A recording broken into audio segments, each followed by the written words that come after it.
Los periodistas. Pues aquí estamos nuevamente reiniciando las reflexiones con el doctor Fidencio Aguilar Víquez después de un impas provocado por la situación económica del mundo. La vorágine personal también. Sí. Pero bueno, ya estás por aquí con nosotros nuevamente. No, pues gracias por la invitación. Te propongo que toques el tema de tu regalada gana, lo cual es muy interesante. Pero sino que pongas el tema en relación. Esta es una semana que celebramos el sábado pasado, celebramos el aniversario de la ciudad, los 485 años, que se dice fácil, pero pues es una fecha emblemática. Siempre los 5, sí, los ceros, ¿no? Son como que... cuestiones numerológicas. Ajá, sí, hay algo ahí. Y los 400 años de Cervantes y de Shakespeare. Sí, así Estas manifestaciones que cada año se dan, que tienen que ver con las dos principales lenguas que se hablan en el mundo, la inglesa que y la española y la española. Y la fundación de la ciudad como un reducto de la concepción de la utopía, del Renacimiento, creada evidentemente por los europeos en términos amplios, los italianos, pero que pues materializa, la aterriza el concepto de los frailes y los arquitectos españoles, ¿no? De la Nueva España en aquel momento, Salmerón, etcétera, ¿no? Pues son dos cosas interesantes, ¿no? A mí me parece que el tema de fondo, más que, sí, de la ciudad, porque es emblemática, pero es esta idea de utopía que claro. Me parece que es en tiempos modernos la utopía sustituye la esperanza. O sea, la esperanza es una noción cristiana, medieval. Se espera el mundo de ultratumba, se espera la otra vida. Y se espera la resurrección. Se espera la resurrección. El premio al portarte bien, ¿no? Y esta vida es un proceso de conversión. Por eso Dante recoge bien el espíritu medieval. La Divina Comedia es un proceso interior de conversión, donde hay todo este descenso a los infiernos, paso por el purgatorio y la contemplación en el amor. Esa es la visión cristiana. La visión moderna más bien es la de la utopía. Esos sueños y esas esperanzas no hay que esperarlas después de la muerte, se pueden hacer en el tiempo, en esta vida. Entonces la noción de utopía va poco a poco copando las esperanzas humanas, traduciéndolas en proyectos, traduciéndolas en aventuras. Tiene una reflexión Octavio Paz sobre Cervantes que dice, en particular el Quijote, y creo que tiene razón. El Quijote representa el cambio y la noción de la vida como aventura.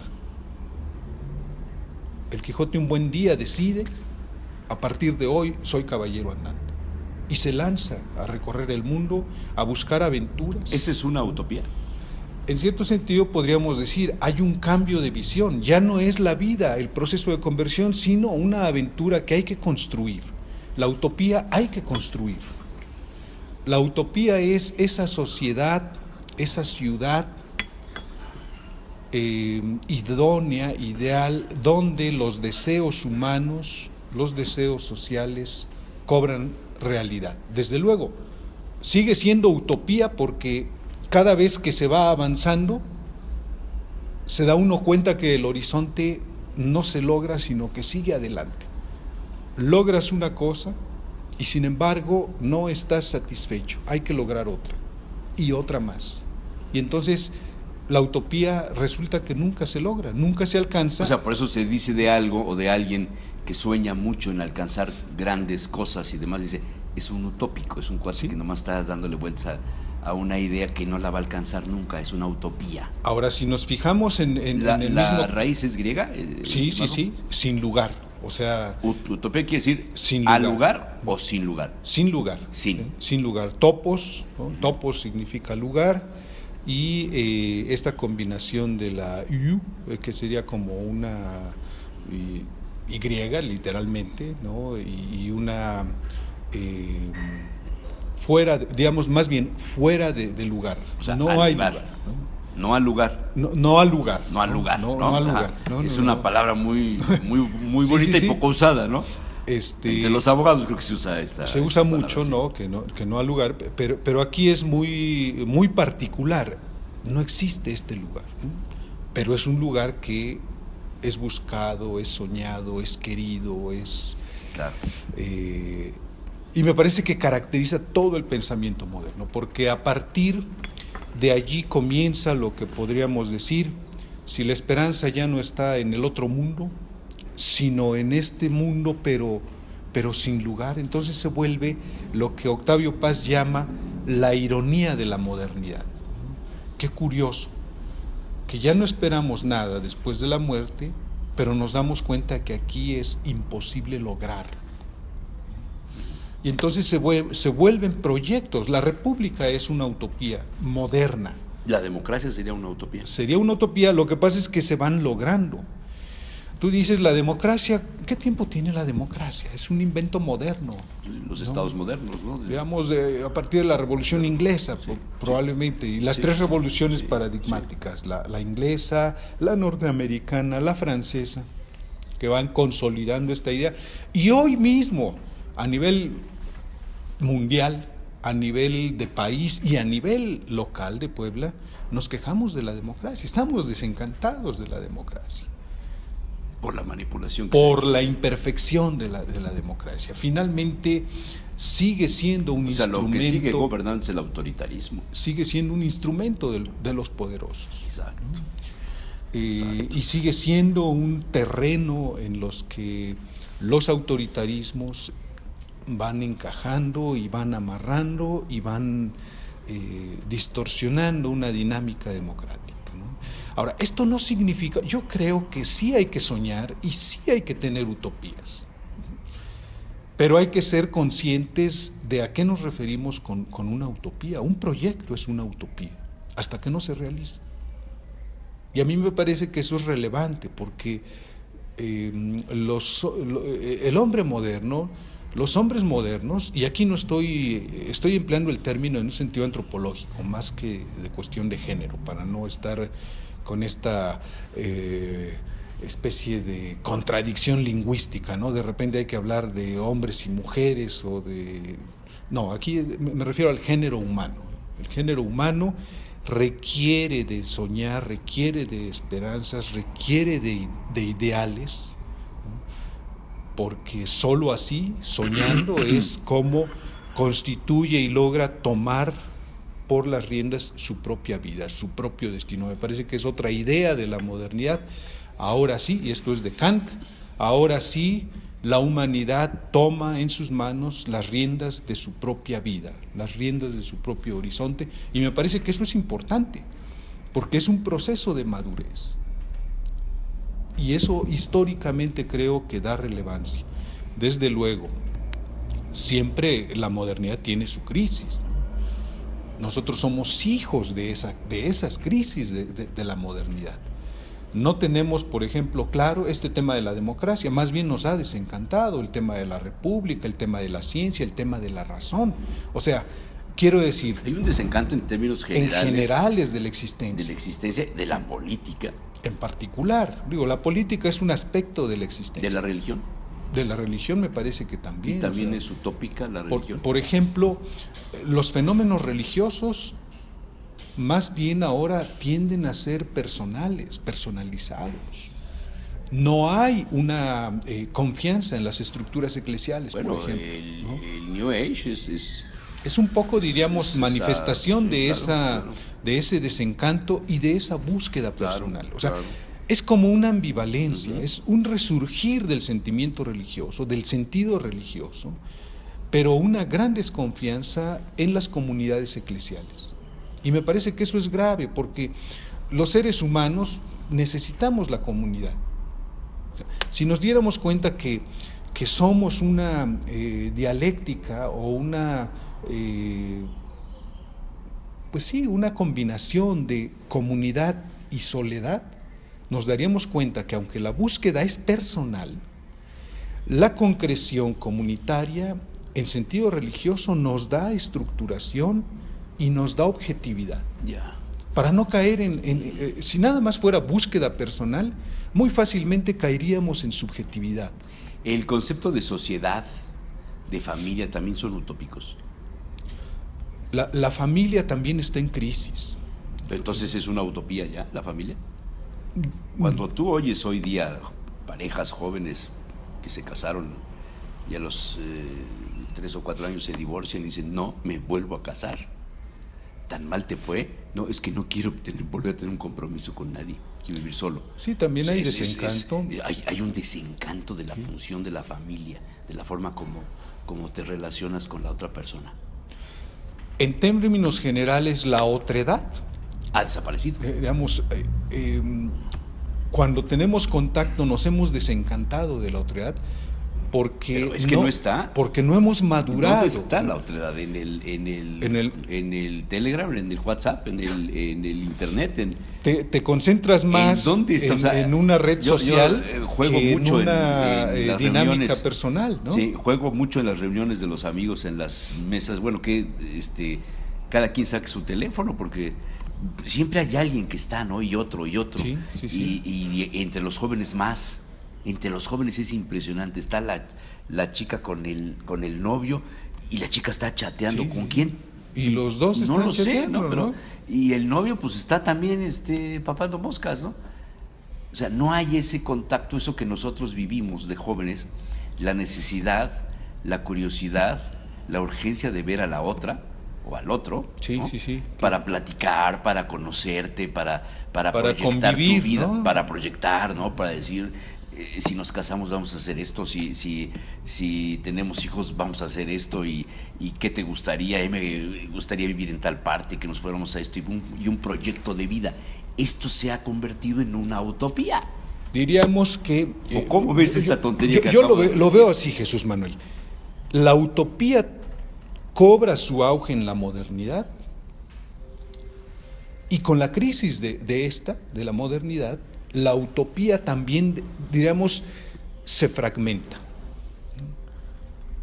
No hay una utopía. Cuando tú te casabas antes, 40 años o 50 años o más, o durante todos Era para toda la vida. tenías esa convicción de que era un compromiso Hoy serio, día relevante. se ¿no? debate en las redes si los divorciados pueden comulgar o no. Como si fuera un asunto particular. Sí, bueno, pero como si fuera un asunto pero muy serio de y muy mercado, grande. ¿no? Como si fuera un asunto del que el mercado dicte. Ahora, también es importante allí esta orientación. Digo, mencionas el tema de los divorciados, Que está ahora esta el nueva asunto de la exhortación del Papa, ¿no? apostólica Aletheia, ¿qué? ¿Cómo se llama? Bueno, tú, No, este, Amoris Laetitia, ¿no? Laetitia. La alegría del amor, ¿no? Y el tema en particular está muy bien, a mí me parece muy bien abordado. Es decir, esta situación de los divorciados vueltos a casar, ¿no? Que también es un drama y que sin embargo ellos siguen buscando. Ahí en la exhortación es muy clara, ¿no? Los pastores tienen que discernir y dar la asistencia y dar el acompañamiento particular y ellos mismos definir si les otorgan la comunión.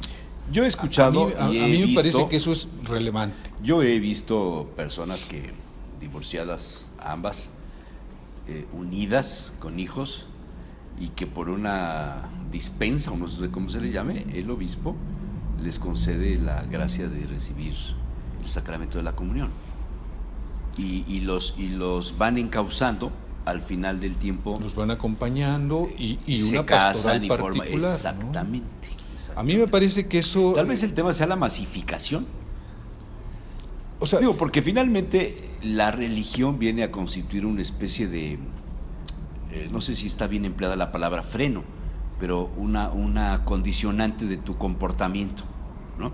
Si te permiten hacer todo lo que quieras hacer, porque te lo van a perdonar siempre y porque siempre vas a tener la manera de resolverlo, caes en el pragmatismo y el funcionalismo absolutos, como en la política, ¿no?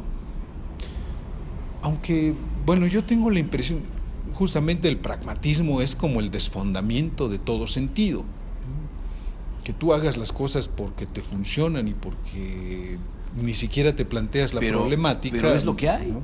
Sí, y creo que... Eso es lo que hay hoy día. Que se difumina mucho así. Observa entre los jóvenes, observa entre los políticos, entre los empresarios, el sentido social ya se ha perdido. Pero hay ¿Cuánto me deja lo hago? ¿No me deja no lo hago? Sí, es verdad, pero no deja de haber estas búsquedas legítimas. Y yo creo que frente a este pragmatismo que tú dices, que inunda todos los espacios de la actividad humana, estas búsquedas originales, genuinas, legítimas, creo que son lo que vale la pena en medio incluso de este escepticismo generalizado y pragmático. A mí me parece que... Pero entonces, ¿encontramos una relación entre el funcionalismo, el pragmatismo y la utopía? La utopía padece una crisis como proyecto. O sea, lo que vivimos ahora es la crisis de los proyectos. Cualquier proyecto es cuestionado.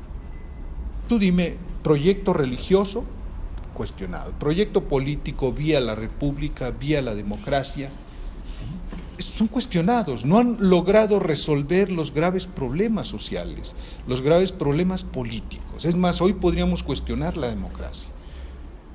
En términos radicales. Pero ¿no? Fíjate, ¿cuántos siglos nos pasamos la humanidad buscando un sistema de elección de gobierno ¿Sí? que fuera justo, equilibrado, igualitario, que lograra la donde se respetara la libertad y hubiera la igualdad, ¿no? Porque por ahí va el tema de la democracia, ¿no? Son los factores, los requisitos, las condicionantes sine qua non se podría hablar de democracia. Nos hemos pasado muchos siglos llegando a concebir esto. Sí. Experimentos, etcétera, de muchas formas, desde la guerra, desde el imperio de la fuerza, del imponer por la fuerza, hasta el convencimiento y el liderazgo, como en el caso pudiera ser de la religión, ¿no? Sí. Para llegar a una crisis en la que las formas que han sido concebidas finalmente son susceptibles de la corrupción. Tal vez la corrupción sea el enemigo de la utopía. Pues es el síntoma más claro que prácticamente se da en todos los ambientes, ¿no? Pero a lo que voy es a esto, Jesús Manuel. A mí me parece relevante que a pesar de esas crisis y esos desencantos, sin embargo hay legítimas vías o venas de búsquedas que vale la pena considerar. No digo rescatar, porque no estoy seguro si antes las teníamos, ¿no? Por ejemplo, en el rubro democrático, cuando menos en México el rubro democrático no es tan familiar, no nos es tan familiar, estamos más bien acostumbrados a los caudillismos.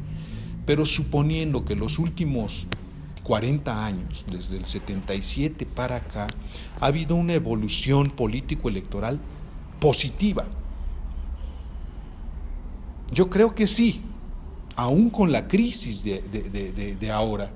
Si hablamos aquí en Puebla, por ejemplo, la crisis de los órganos democráticos y responsables de la promoción de la democracia, esa crisis, me parece que... Cuando tú llegaste de consejero... Yo traté de hacer mi mejor papel. Espérame, y lo hiciste. Doy fe, y muchos darán fe de eso. La historia da fe, digamos, de que te fajaste ahí los pantalones. Había corrupción en el órgano electoral, había complicidad, había instrucción del Ejecutivo para obedecer, hacer trucos, trampas, etcétera, para que la oposición no triunfara. ¿Correcto? No digo partidos, nomás estoy hablando de los escenarios. Como estaba cooptado el órgano electoral. Presionado, vamos a decirlo cooptado. Así, ¿no? Hoy me parece que igual... ¿No es peor? Me parece que... Hoy día una candidata que buscó ser independiente le ha ganado 3 veces al órgano electoral los obstáculos que le ha dictado el Ejecutivo al órgano electoral le imponga al aspirante y los ha derrotado en los tribunales federales. ¿Eso qué es? Si tú analizas los acuerdos, Sí. los acuerdos... La sentencia de la juez de la magistrada es sí, impresionante, va. Es de colección. Las ponencias que han Sí. hecho los magistrados federales es de colección. Han señalado de forma puntual, ¿no?, la irracionalidad de los acuerdos. ¿Cómo es posible que si los magistrados hablan de la irracionalidad de los acuerdos emitidos, firmados por los consejeros electorales sean garantía de un proceso democrático? Sí, yo creo Si que han caído ya en decisiones irracionales. Oye, esto es verdaderamente cuestionable de fondo, si Fidencio. fuéramos una sociedad más exigente, Sí, más sí, participativa, sí. estos señores estarían pero Fuera, con patitas por en la favor, calle. hombre. Pero a lo que voy es a esto. A pesar del desencanto, creo que no tenemos otra cosa que sustituya esto. Porque lo peor que le puede pasar a una sociedad es la anarquía. Pero, ¿tú no sientes que vamos derechito a la anarquía? Ojalá no, Jesús No, Manuel. yo pienso No. que sí. Yo fíjate que Ojalá no. Soy totalmente, o sea, tengo la certeza de que finalmente la anarquía va a presentarse porque tenemos que tocar fondo, tenemos que tocar piso, y en la anarquía resurgirá nuevamente la sociedad democrática, idealista, con proyectos, etcétera. Porque ahorita tenemos una descomposición de tal tamaño donde la complicidad de los políticos, de los empresarios, de los encargados del orden, de la justicia, de la delincuencia organizada, etcétera, todos están marcados por el mismo fierro. Todos forman parte del mismo ganado. Donde te pares, ve lo que está pasando en Veracruz. Sí, Bueno, ve lo que está pasando en Puebla, por favor. a mí me parece que sí son y en el Estado situaciones de México, graves. y en ¿no? Guerrero, y en Michoacán, y empiezas a buscar. Mezclas corrupción, impunidad, Sí. violencia, Sí. y son las verdaderas Bueno, lacras ¿eso de la no sociedad. es la antesala de la anarquía? Sí, A ver, pero no estamos ¿cuál fue la primera en esos manif- extremos. No, vamos camino. Yo no digo que ya estemos, vamos en camino. Pero ojalá no lleguemos a esos No, extremos. tenemos que llegar porque va a ser la única forma en la que se limpie esto. Yo siento... A ver, y las revoluciones porque se provocan. tiene que haber una revolución en sentido ético. Sí, Me no parece necesariamente que en no el en, sentido... no en sentido violento. Exactamente, estoy de acuerdo contigo. Pero la anarquía también se da en el sentido, sino ético e intelectual. Es cierto que... Mira, el 132 fue una anarquía. Sí. La primera manifestación que hubo cuando toma posesión Peña Nieto fue de los anarquistas. El incendio a la puerta del Palacio de Gobierno fue de los anarquistas. Te podría seguir. Sí, de hecho citando ya hay un ejemplos. movimiento anarcos, ¿no? Exactamente. Que está y es un movimiento, apropiándose y es un del movimiento nombre que quiere. internacional. Y si me exiges, citaría yo el Wikileaks, la cosa esta de los mensajes de... Sí, las de revelaciones de los que- hackers, en la anarquía. Una anarquía moderna, cibernética. Pero a mí me parece que eso sí desfonda el vínculo social en cualquier ámbito. Pero es que no hay de En otra. el ámbito familiar, en el ámbito social, en el ámbito del trabajo, A ver, en el ámbito político, dime en cómo- el ámbito religioso. cómo Eso se lo me de- hace grave.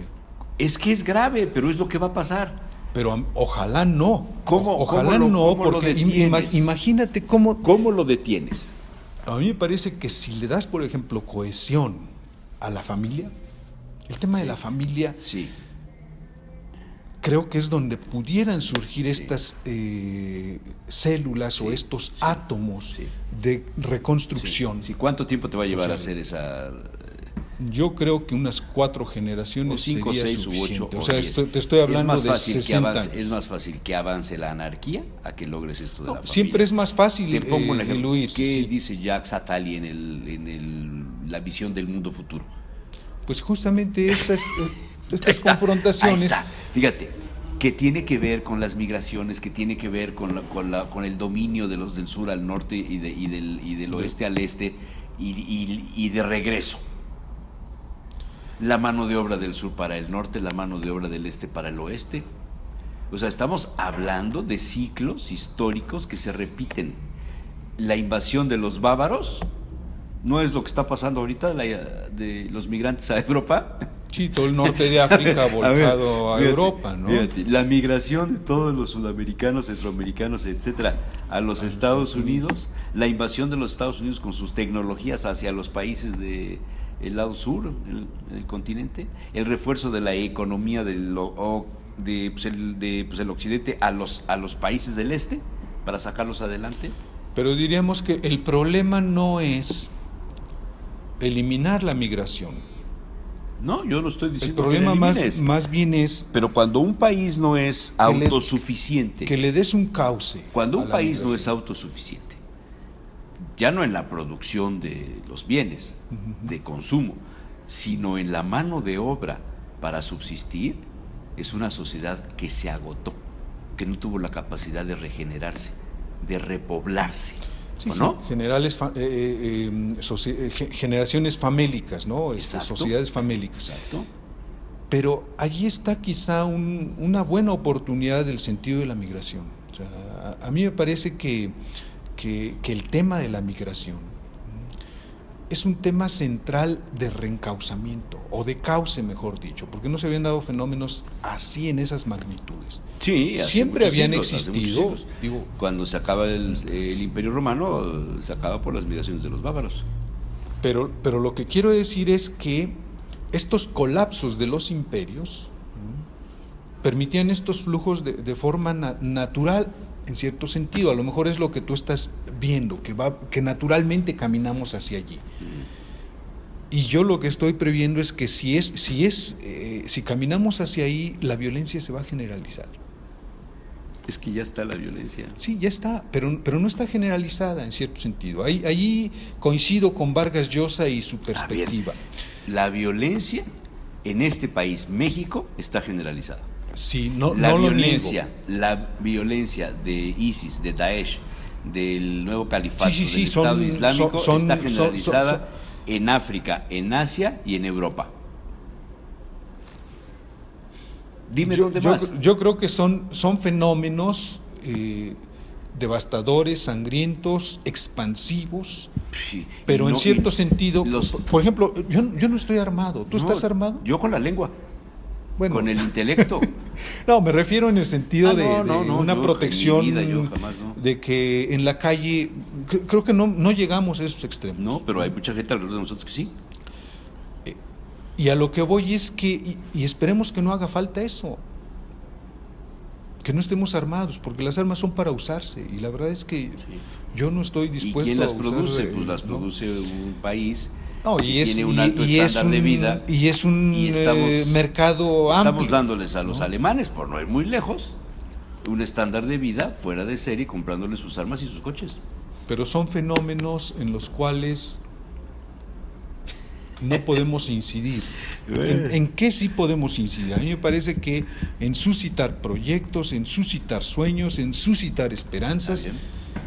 Yo, por ejemplo, tengo tres hijos jóvenes, universitarios, y creo que la mejor herencia es criterio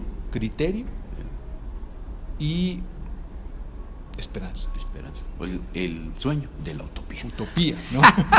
Muy bien. Ok. Mi querido doctor, como Yo creo siempre que es un placer. no es que resolvamos charlar nada, contigo. No, pero echamos a andar la pero mente. me parece que podemos hacer mucho allí. Echamos a andar la mente. Y la importancia de estos señores como Cervantes, ¿no? Como Shakespeare, como Octavio Paz, como Vargas Llosa, o cualquier otro pensador atento que pueda proporcionarnos algunos datos, Claro, me parece que son claro. relevantes. Doctor, Jesús Manuel, Un placer. pues gracias.